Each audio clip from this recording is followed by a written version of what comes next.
Welcome to the Managing the Smart Mind podcast with your host, Coach Kramer.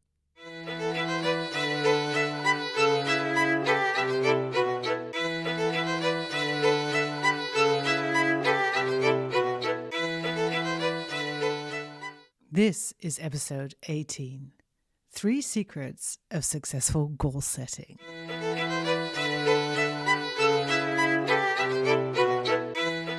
Hey, hello, welcome back to this second installment of Successful Goal Setting. And last week I talked about the biggest mistakes people make in goal setting, even very smart people. And just in case you haven't had a chance to listen yet, or you've got other things on your mind, here is a quick refresher. Mistake number 1 is using goal setting to feel good in the moment rather than actually achieve things, right? To get that dopamine hit when you get into fantasizing about becoming a billionaire or having a completely decluttered house or whatever it is. Second mistake, using goal setting to beat yourself up, to make yourself feel miserable, and sort of using it to compare yourself with where you want to go and then hate on yourself in the moment. That is so detrimental to your nervous system, and it's the worst way of going after a goal. So don't do that. Mistake number 3 is not having specific goals. That's pretty self-explanatory. Number 4 is not having juicy goals, right? Just sort of bland goals, which equates to not knowing your why, because you need a why for goals. And mistake number 5 is not committing. Okay, so those are the things you can do wrong. And this week, I'm going to take you through 3 missing ingredients that most people skip when they're setting goals. And the first one is, and this may surprise you, feelings. Yes, feelings again. These are essential to goal setting and to actually achieving the goals that you set.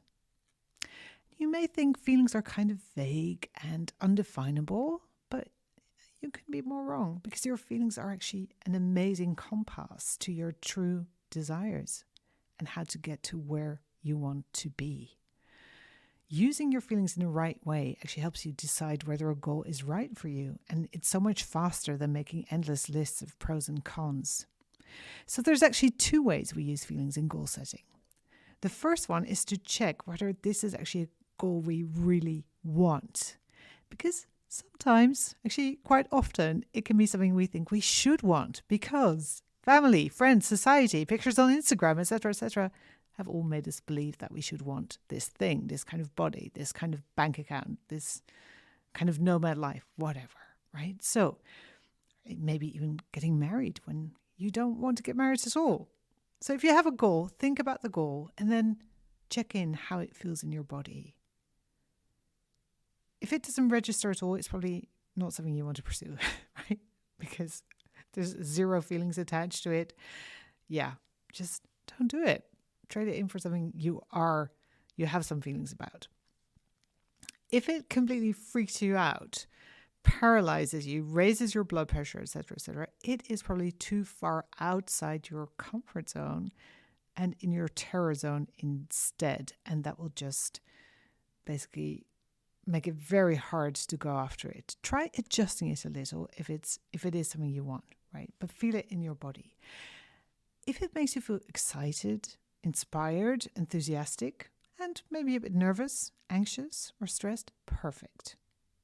Basically, you want to find that sweet spot where you're challenged enough, inspired enough, and you can still keep moving towards your goal without dying from anxiety, because we don't want that. Okay? So check in. If you already have a goal, how does it feel when you think about the goal? And the second way you use feelings in goal setting is actually using them to start realizing your goal right now, right here, in the moment. Amazing. So I want you to think about a big goal you want to achieve in the next 6 to 12 months. It could be to make more money, have more time to do what you love, go on a trip, create a healthy cash flow for your business, get fit, have more time for loved ones, whatever it is, right? Just pick whatever comes to mind. Don't overthink it. You ready? Okay. Now, imagine 6 to 12 months have passed and you have achieved your goal. Visualize it. You can even pause this podcast and live in it for a couple of minutes. And then answer this massively important question. How will you feel when you've achieved your goal? Because really, this is what you're after. It's not the actual money or time or travel or health per se. It's how you think it will make you feel. Free, calm, safe, inspired, empowered, fulfilled. It could be anything, right? That's up to you. But you want to know, what are the feelings you're going to have once you achieve that big goal you're thinking about? So I want you to write them down, unless you're driving or operating heavy machinery or whatever. I don't know. Drilling into someone's tooth. No. Listen, this is my creative ADHD brain just getting totally carried away. Order. So feelings, right? You may have to dig a little bit to find them. So I'll give you a very specific example to give you some ideas. Let's just say that one of my goals is to get hired by the Lego Group to design and deliver an in-company leadership coaching program for them. Now, knowing that that is a goal, I could immediately start creating my action plan, work out all the details, etc., etc. But then I'd be skipping the most important step, asking myself how I think it will make me feel to achieve this goal. So, how will I feel when Lego has hired me to design and deliver a program for them? Well, I think I will be very inspired. To have been hired and to have been able to work with one of my favorite brands tickles me no end. I'll be so full of joy and so inspired. I'll also be fulfilled, I think. I'll feel very fulfilled that I have made this happen and that I'm helping people at Lego be even better leaders.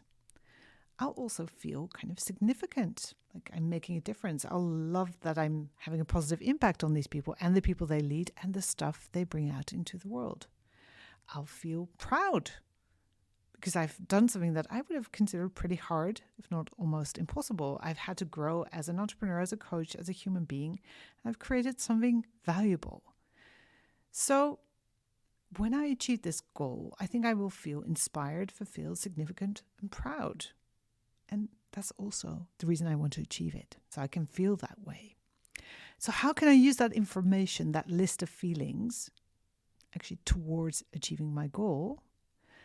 By finding ways to feel those feelings right now, today, and every step along the way. Because I'm not just going to, spend 6 months or 12 months, whatever it is it takes to achieve this and never feel that. And then all of a sudden going to flip a switch and I will feel completely differently. No, I am going to start living into those feelings. So I'm going to ask, what am I already doing that makes me feel inspired, fulfilled, significant, and proud? What are all the ways that this is already showing up in my work, right? Like doing a podcast for smart people, for example. How can I start realizing that and feeling those feelings more on a daily basis, right? Create awareness around the feelings that are actually my goals. And this is one of the best ways to support achieving your goal. By finding ways to already be the person who's achieved it, feel those feelings right now, even if they're not actually caused by, achieving that thing.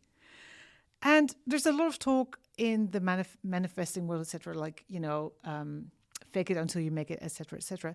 This is something similar but very different, right? It's like feel the feelings, but really authentically feel them because you are probably already doing that stuff.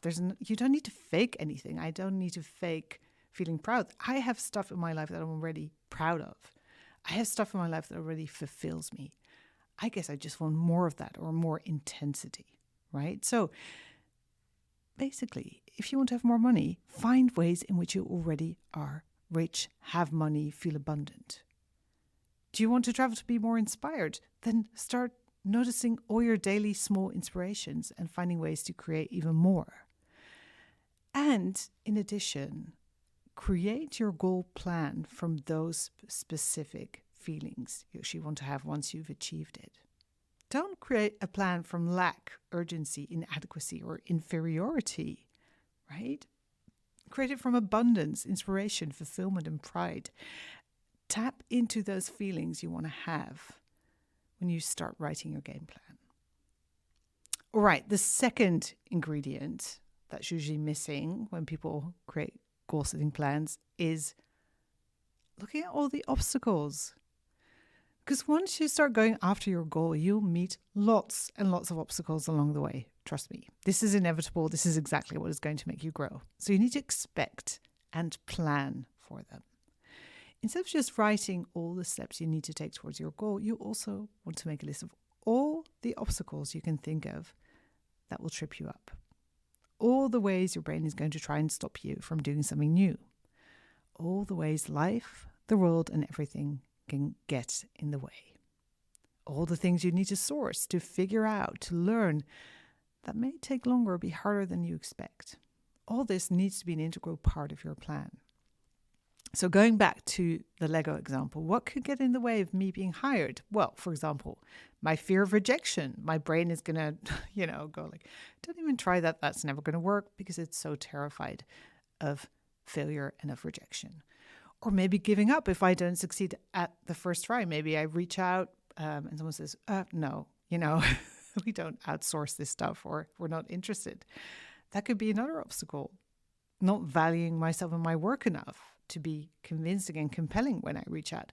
Not knowing the right person to reach out to, etc., etc., etc. I can make a whole list of obstacles, and I want you to do the same. And once you have them, you can add them to your action plan with a strategy to overcome them, right? This is an essential part of the plan.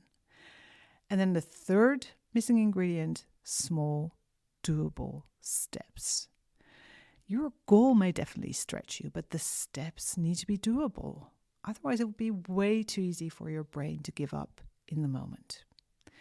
Don't make the journey to your goal consist of 5 massive Mount Everests you have to scale. Divide it up into small, doable chunks, traveling from camp to camp if you like. Don't write things like reach out to 100 people. Instead, write reach out to 5 people per day, or whatever sounds reasonable and doable to you. And I want you to err on the easy side. You can always do more if you feel like it, but goals shouldn't completely drain you and wear you out, especially if they're long-term goals. Don't worry if you have no idea to plan out the later part of a long-term goal. Of course you don't, because you have no idea what exactly is going to happen.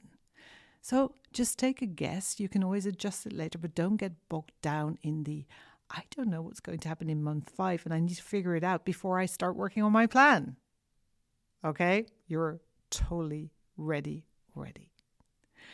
So to recap, here is the complete recipe for successful goal setting. Make it juicy, get specific, find the feelings that can propel you and that you can start feeling in the moment, find the obstacles and ways, strategies to overcome them, plan it all out into small actionable steps, put them on the calendar, commit, and go do. Is it easy? No. Is it an amazing way to grow, have fun, learn new things, and have an impact? Hell yeah. You want to set goals. And now you know how. So go do it. And if you would like expert support in setting and pursuing juicy goals that work for you and your brain, I, of course, can help. DM me on LinkedIn, Instagram, or Facebook to learn how, or send me an email via podcast@elsekramer.com. Thank you for listening and sharing the podcast as always. We're now reaching 54 countries, which is so frigging cool. And I am delighted. I look forward to speaking to you again next week. Bye-bye.